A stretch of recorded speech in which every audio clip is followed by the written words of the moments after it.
دوای ئازادبوونی ناوچەکانیان هەزاران ئاوارەی دانیشتووی پارێزگاکان ناوەڕاستی عێراق کە لە سەرەتای پەلامەردانی تیرۆستانی داعش ئاوارەی دەبەری سۆران بوون لە ئێستادا بەشێکیان گەڕاونەتەوە بۆ ناوچەکانیان. هەروەها ژمارەیەک لە ئاوارەی تریش لە چاوەڕوانی ئازادبوونی شارەکانیانن بە مەبەستی گەڕانەوەیان بۆ سەرزەدی بابوو باپیرانیان. بەڕێوەبەری کۆچ و کۆچبەرانی سۆران ئاماژە بۆ دەکات لە ماوەی 2 ساڵی ڕابردوودا توانی ویانە بەپێی پێویست هاوکاری ئاوارەکانی دانیشتووی هەر 4 قەزای دەبەری سۆران بکەن. سنووری بەڕێوەتی کۆچ و کۆچبەرانی سۆران کە لە 4 قەزا پێک هاتووە مێرگە سۆران ڕواندز چۆمان پاش دەستپێکردنی شەڕی تیرۆرواتە هجوومی ڕێکخراوی تیرۆسی داعش و ئاوارەبوونی خەڵکانێکی زۆر لە نەتیجەی ئەم هێرشە سنووری ئێمەش لە هەر 4 قەزا بێبەشنیە لە هاتنی ئەو نازحانە کە زیاتر لە 4500 عایلە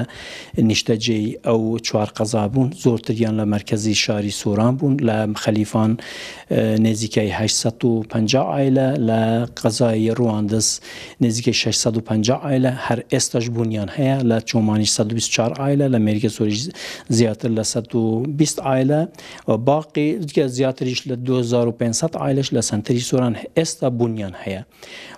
بۆیە تێکرای ئەوانە زیاتر لە 4000 عایلە فعلەن بوونیان هەیە و نیشتەجێی ئەو سنووران بە خۆشحالیەوە پاش تێکشکاندنی لە هەندێک سنوور لە داعش وەکو ڕوومادی، شەنگال، فەلوجە، تکری، سەقلاویە، بەغدادیە ئەو شوێنانە پاش تێکشاندنی هەروە گوتم داعش ئەو خەڵکانەی ئەو شوێنانە بەرەبەرە داوای گەڕانەوەیان هەیە بۆ سنووری زەیدی باو باپیرانیان کە ئێستا لە هەر 4 قەزا زیاتر لە 1000 قسوور عایلە گەڕاونەتەوە.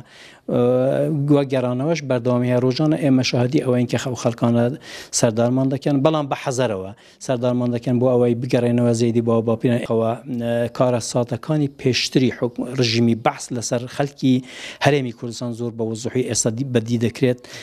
ئەو خەڵکانەی ئێزدی، شەبەک، کورد بەخاست دەتوانین بڵێن لە ڕژیمەکانی پێشتر ئەوانە دانە مەزراون لە دەستگاکانی حکومەتی ئەو کاتەی، بۆیە ئەوانە ڕاتبیان نییە. بەڵێ تایید دەکەم کە ئەوانە لە ژیانی گوزەرانی ڕۆژانە سەختترە لە ئەوانەی عەرەبن، چونکە ئەوانە هیچ کامە ڕاتبی حکومیان نییە، بخۆیان بە ئیشی عەمەلاتی و ئیشی تری ڕۆژانە مەشغوڵن تا ژیانی ڕۆژان دەسەبەر بکەن. هەر لە قەزای سۆران کوردانی ئێزدی بەشێکی سەرش پێکدێنن لە ناو ئاوارەکاندا کە بەپێی بەدۆداچوونی کەناڵی ڕێگا کوردانی ئێزدی و کوردانی ڕۆژئاوای کوردستان بەدەست چەندین گرفتەوە دەناڵێنن کە هەر لە کەمی پێداویستی خۆراک و شوێن نیشتەجێبوون و هەروەها زۆرینەی گەنجەکانیشیان بێکارن، بەهۆیەوە ڕوبەڕووی گرفتی زۆر بوونەتەوە.